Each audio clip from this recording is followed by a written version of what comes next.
எல்லாரும் எப்படி இருக்கீங்க? இன்னைக்கு நான் உங்களுக்கு சூப்பரான ஒரு கதை கொண்டு வந்திருக்கேன். ராமு அருண் அப்படின்னு சொல்லிட்டு 2 பேர் இருந்தாங்க. அவங்க 2 பேரும் நல்ல நண்பர்கள். ராமு கொஞ்சம் பயந்த சுபாவம் கொண்டவன். ஆனா அருண் ரொம்ப தைரியசாலி. ஒரு நாள் ராமுவும் அருணும் சேர்ந்து அவங்க கிராமத்துக்கு பக்கத்துல இருக்கிற ஒரு பூங்காவுக்கு போகலாம் அப்படின்னு முடிவெடுத்தாங்க. அப்ப ராமு அருண் கிட்ட, நாம பூங்காவுக்கு போக காட்டை கடந்து போகணுமே, காட்டுல நிறைய விலங்குகள் இருக்கும், உனக்கு பயமா இல்லையா அப்படின்னு கேட்டான்.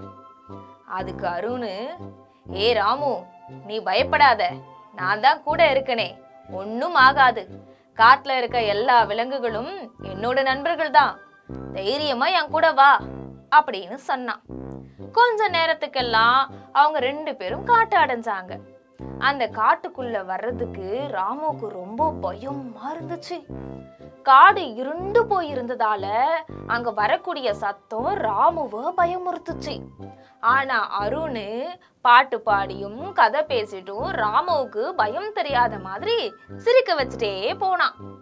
அப்ப திடீர்னு அவங்களுக்கு பின்னாடி பக்கத்துல இருந்து பயங்கரமா ஒரு சத்தம் கேட்டுச்சு. அதை கேட்டு 2 பேருமே பயங்கரமா பயந்து நடுங்குனாங்க.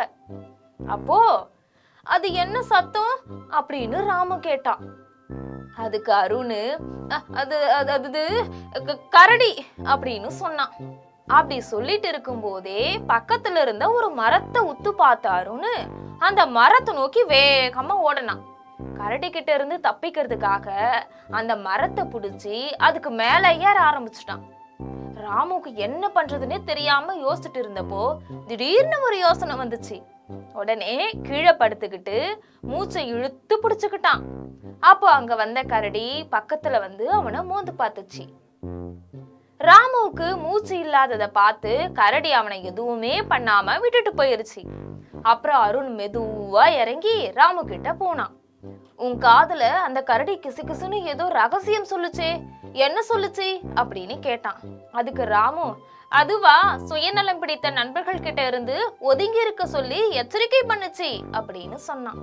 இதை கேட்ட அருண் அவமானப்பட்டு வருத்தமானான்.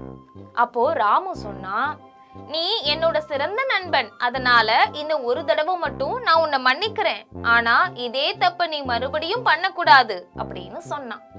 அருண் தன்னுடைய தவற உணர்ந்தான். அதன் பிறகு 2 பேரும் ஒன்னா அங்கிருந்து கிளம்பி போயிட்டாங்க. தவறு செய்யறது மனிதருடைய இயல்பு, ஆனா அதை மன்னிப்பது தெய்வ குணத்துக்கு இணையானது. என்ன குழந்தைங்களா, இந்த கதையின் மூலமா நீங்க என்ன புரிஞ்சுக்கிட்டீங்க? அருண் மாதிரி நீங்களும் சுயநலமா இருக்க கூடாது, அதே நேரத்துல ராமு மாதிரி மன்னிக்கிற குணமும் இருக்கணும், சரியா?